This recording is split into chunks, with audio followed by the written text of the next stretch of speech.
ሰላም ፊልም ወዳዶች እንዴት ናችሁልን? ያው ለዛሬም በመኒ ሄይስት ምዕራፍ 2 ክፍል ደግሞ 8 ተመልሰናል። ከዚህ ቀደም የተለቀቁትን ክፍሎች ያላያችሁ ወዳጆቻችን ካላችሁ ከታች ዲስክሪፕሽን ላይ አስቀምጠንላችኋል፣ ሄዳችሁ ተመልከቷቸው። ሰናይ ጊዜ። በባለፈው ክፍል አይተን እንዳቆምነው ራኬል የፖሊስነት ባጇና ሽጉጧን ተነጥቃ ከጣቢያም እንደወጣች ቀጥታ ኤንጅል የተኛበት ሆስፒታል ማመርታ የኤንጅልንም ባጅ ሰርቀው ስትወጣ በዛው ኤንጅል ከተኛበት ሲነቃ ከወደ ባንኩ ውስጥ ደግሞ በጥይት የተመታው ሞስኮን በጊዜ ለማስወጣት በዚህም በኩል ቁፋሮ ሲጧጧፍ አይተን ነበር ያቆምነው። በዚህኛውም ክፍል ቀጥለን ፕሮፌሰሩ የሚኖርበትን ቤት ቀይሮ የሸወዳት ራኬልም የኤንጅልን ባጅ ከሰረቀች በኋላ በቀጥታ ወደ ቤቷ አምርታ ፕሮፌሰሩ ወይም ደግሞ ሳልቫ ሁሌ ሲቃጠሩ ከተደበቀበት ክፍል ወጥቶ እሷን ለማግኘት ካፌ የሚመጣው ቅርብ ቢሆን ስለሆነ የከተማውን ካርታ ማውጥታ የት አባቱ ተደብቆ እንደሆነ ለማወቅ ምርመሯን ሀብላት ትጀምራለች። በዚህ ትዕይንቱ ወደ ፕሮፌሰሩ ጋር ይወስደንና ፕሮፌሰሩን ካመጣቸው ሰዎች ጋር ከመቼውም በላይ በሱ በኩል ያለውን ጉድጓድ እየቆፈሩ በዛው ለሞስኮ ዩክሬናዊን ዶክተር አስጠርቶለት እነ ሞስኮም ጉድጓዱን ጨርሰው እንደወጡ ሞስኮን ለማከም እስከ 10 ሚሊዮን ዩሮ ለመክፈል ተስማምቶ ቀድሞ እየተዘገጃጀ እንደሆነ እናየዋለን። ራኬልም በሌላ በኩል ምርመራዋን አጠናክራ ቀጥላ በመጀመሪያ ፕሮፌሰሩ ከባንክ አቅራቢያ በጣም እንደማይርቅ ሲቀጥል ደግሞ ከሚገናኙበት ካፌ ስለዚህ በመጀመሪያ ያደረገችው ካርታዋ ላይ ከ10,000 ቤቶች ወደ ጥቂት ቤቶች በማሳነስ ከቤቷን በመውጣት እሷና ፕሮፌሰሩ የተገናኙባቸውን ቀናቶችም እያስታወሰች ከየሱቁና ከየሱፐርማርኬቱ የኤንጅልን ባጅ እያሳየች የዛን ቀናቶች በራቸው ፊት ለፊት በካሜራቸው የቀረጹትን የቪዲዮ ምስሎች ትቀበላለች። ያው ፕሮፌሰሩ ኬት ወዴት እየተጓዘ እንደሆነ ከነዚህ ቪዲዮዎች በትንሹም ቢሆን ፍንጭ ታገኛለች ማለት ነው። ከወደ ባንክ ውስጥ ደግሞ የሞስኮ ነገር በጣም እየከፋ እየመጣ እንደሆነ አሳይተውን ቶኪዮም ካጠገቡ ተቀምጣ ሞስኮም በወሰዳቸው ማደንዝዦች ሳቢያ ከፊቱ ያለችው ቶኪዮ ሳትሆን መንገድ ላይ የጣላት ሚስቱን መስለው ይቅርታም እየጠየቃት ቀጥሎም ልጁ ዴንቨር በጣም ጠልቶኛል እያለ ቶኪዮም ለህመሙ ዝም እንዲል እየነገረችው አክላም በጣም ገራሚ አባት እንደሆነና ልጁም በጣም እንደሚወደው ትነግሯለች። በተመሳሳይ ሰዓት ሪዮና ዴንቨርም ያንን እታች ያለውን ጉድጓድ ያለ ምንም እረፍት ያለ የሌለ ኃይላቸውን አውጥቶ ሲቆፍሩና በዛኛውን በኩል ራሱ ፕሮፌሰሩ ሳይቀር መቆፈር ጀምሮ እያጧጧፉት በመሃል ነበር አስደሳች ነገር የተሰማው። ሪዮም ወዲያው በወኔ እየቆፈረ ያለውን ዴንቨር እያስቆመው ወደ ግድግዳው ተጠግቶ እንዲሰማ ይነግረዋል። ደስ በሚል ሁኔታ በዛኛውን በኩል እነ ፕሮፌሰሩ እየቆፈሩት ያሉት ጉድጓድም ተቃርቦ ድምፅ መሰማት ይጀምራል። አሁን በእርግጠኝነት ጉድጓዱ ለመገናኘት ከ30 እስከ 40 ሴንቲሜትር ብቻ እንደቀረው ሪዮ እየተናገረ ሁለቱም በደስታ እነ ፕሮፌሰሩ እንዲሰማቸው ድምፃቸውን ከፍ አድርገው እየተጣሩ ሲቆፍሩ፣ በተመሳሳይ በእነ ፕሮፌሰሩን በኩል የነ ዴንቨርን ድምፅ ትንሽ ሰምቷቸው እነሱም በደስታ እየጮሁ መቆፈራቸውን እያያዙታል። ያው በስተመጨረሻ ደስ የሚል ነገር መስማት ጀመር መሰለኝ። እዛውን ቆይና ዴንቨርም በደስታና በወኔ በተቀላቀለበት ጉድጓዱን እየቆፈረ ሞኒካም ወደሱ ተቃርባ ወደ ላይ ወጥቶ አባቱ ማየት እንዳለበት ስነግረው ዴንቨርም በፍጹም ትንሽ ነው የቀረኝ እያለ መቆፈሩን ሲቀጥል በግድ እያስቆመችው አሁን ላይ ወደ ላይ ወጥቶ ከአባቱ ጎን ካልሆነ እድሜ ልኩን እንደሚቆጨው ትነግሯለች።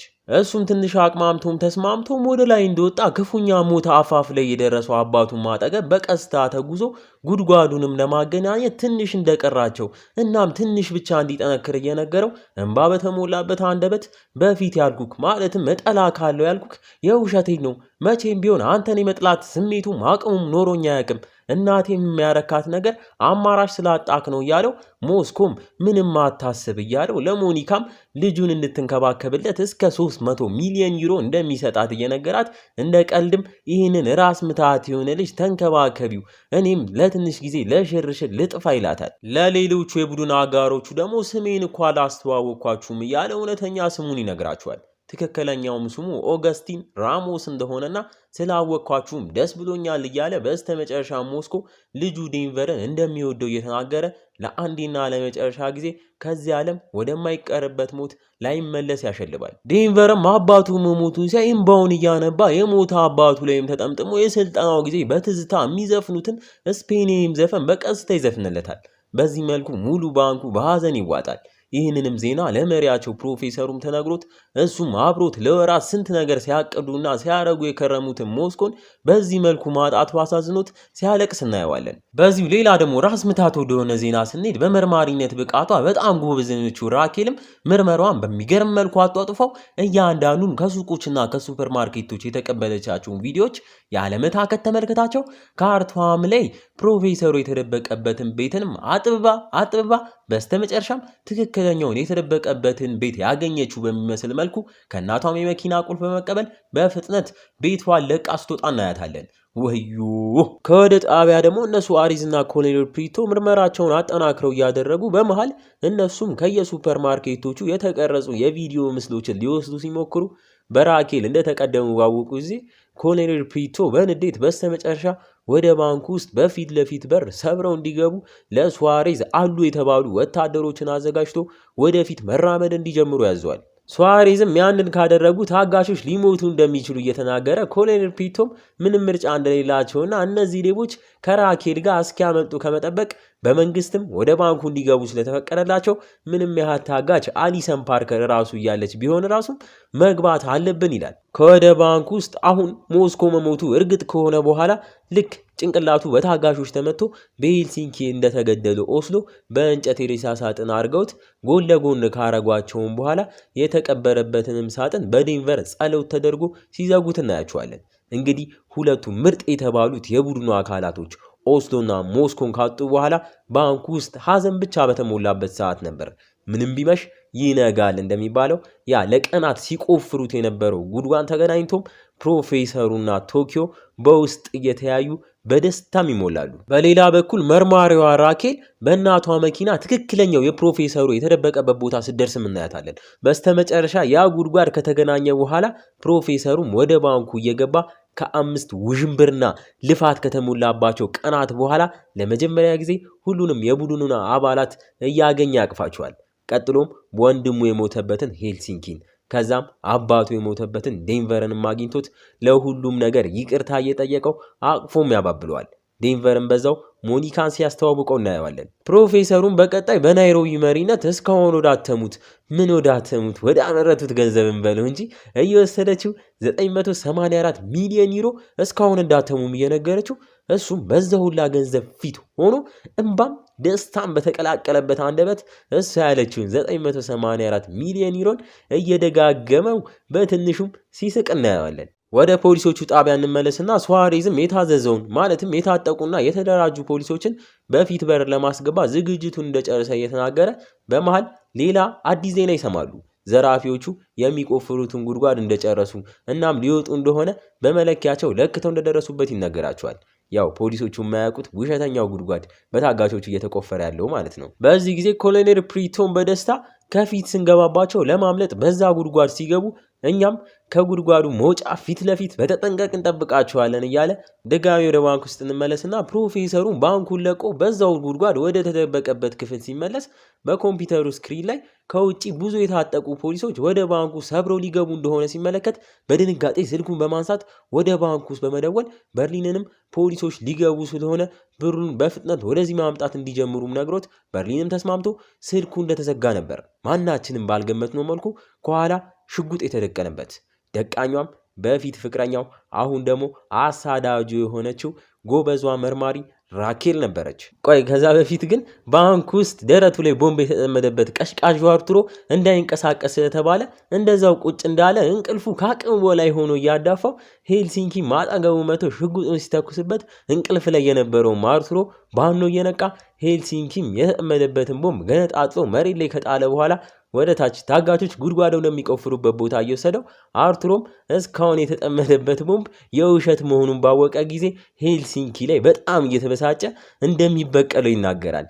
አይ አርቱሮ ሽጉጥ ተደቀነበት ፕሮፌሰሩም ጋር እንመለስና ራኬልም ከተቀመጠበት በቀስታ እንዲነሳ እያዘዘችው እሱም የታዘዘውን እየፈጸመ በቀጥታ ወደ ፖሊስ ጣቢያ ወስድ ካለው አይሆንም ብለክን እንደ ቅድሙ ኮንክ ምስጋና ላንተ በእግሬ ከዛ ገጠር ለመውጣት ብዙ ስጓዝ ብዙም አሰብኩ እናም ባለመተኮሴ ተጸጸትኩ። ግን አሁን ተኩሼ አልገድልህም፣ ምክንያቱም አንተ ላረከው ነገር ቢያንስ 30 ዓመት እስር ቤት መሰቃየት አለብክ እያለችው ባለችበት ቅስፈት ነበር ከፕሮፌሰሩ ሰዎች መሃል አንዱ ከየት መጣ ሳይባል ጠመንጃውን የደቀነባት። እሷም ሰውየውን እንዳየችው በፍጥነት የፕሮፌሰሩን እጅ ወደ ኋላ ጠምዛ በሱም ከተከለለች በኋላ ፕሮፌሰሩም ላይ ሽጉጥ ደቅናበት ያኛውን ሰውዬ የደቀነባትን ጠመንጃ እንዲያወርድ እየጠየቀችው ወደ ኋላ ወደ መውጫው በር በቀስታ እየተራመደች ሳለች ነበር ሌላኛው የፕሮፌሰሩ ሰውዬ ሳታየው ከኋላዋ ቀብ አድርጓት ሽጉጧም ካስጣላት በኋላ ራኬልም ልትታገለው ብትሞክርም ሰውየው ግን ከሚባለው በላይ ግዙፍ ስለነበር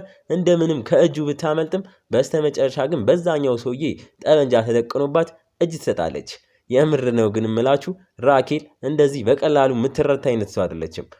ራኬል በቀጣይም እሷን ካሳሰሯት በኋላ ፕሮፌሰሩ ሁሉንም ዘራፊዎች እንዲያፈጣጥኑ እየነገራቸው ፖሊሶችን በተመሳሳይ ከወደ ውጪ ለመግባት ሲዘገጃጁ እንዲሁም ከታች ጉድጓዱ መውጫ ጋር ሲያመሩ ዘራፊዎቹም በየላስቲኩ የተጠቀለሉትን ብሮች እያሸሹ ባሉበት ሰዓት ራኬልን ጥፍር አድርጎ ልክ እሷ በፊት እንዳሰረች ያሰራት ፕሮፌሰሩን ደረቷን በጣም እያመማት እንደሆነ ስነግረው እሱም በማመን የሚዋጥ መድኃኒት አምጥቶላት እንድትውጥ በሚረዳበት ሰዓት ራኬልም የጠጣችውን ውሃ ፊቱ ላይ ተፍታበት እጁን በጥርሶቿ ነክሳ ትይዟለች።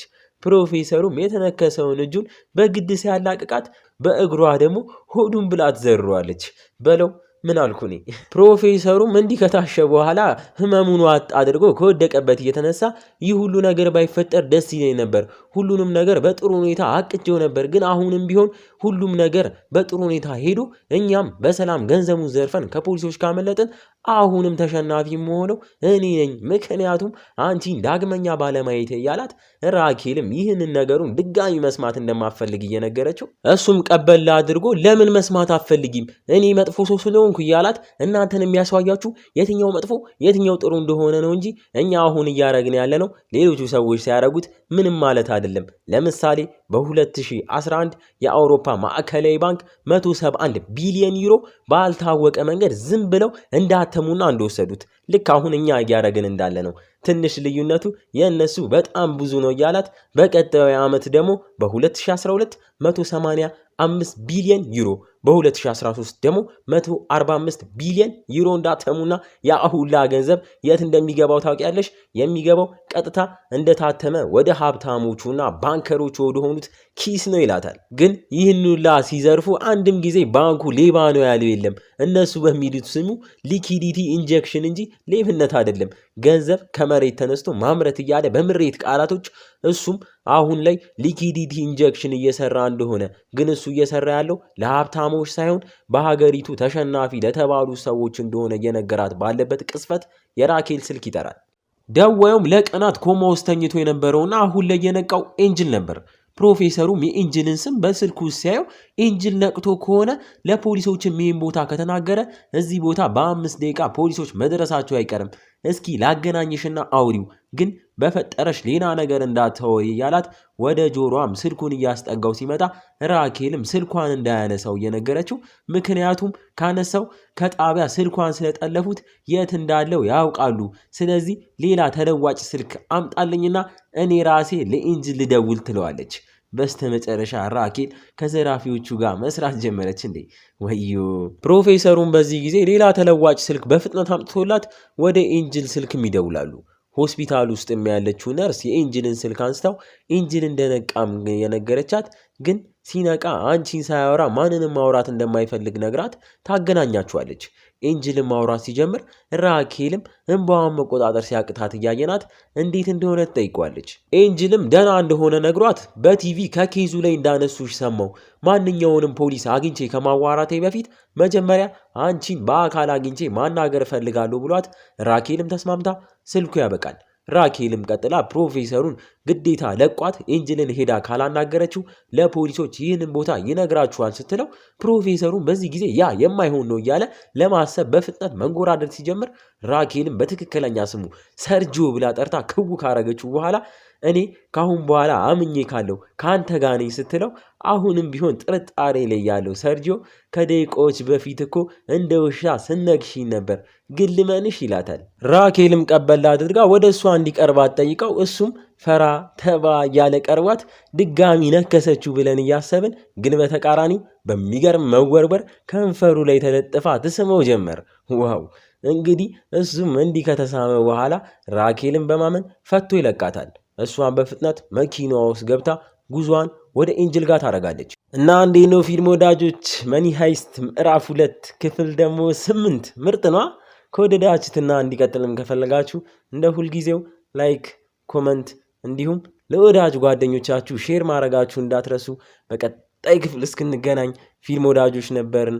ቸር ቆዩልን። una mattina mi sola svento, bella ciao, bella ciao, bella ciao, ciao, ciao, oh partigiano, mi sola svento, oh bella ciao, bella ciao, bella ciao, ciao, ciao.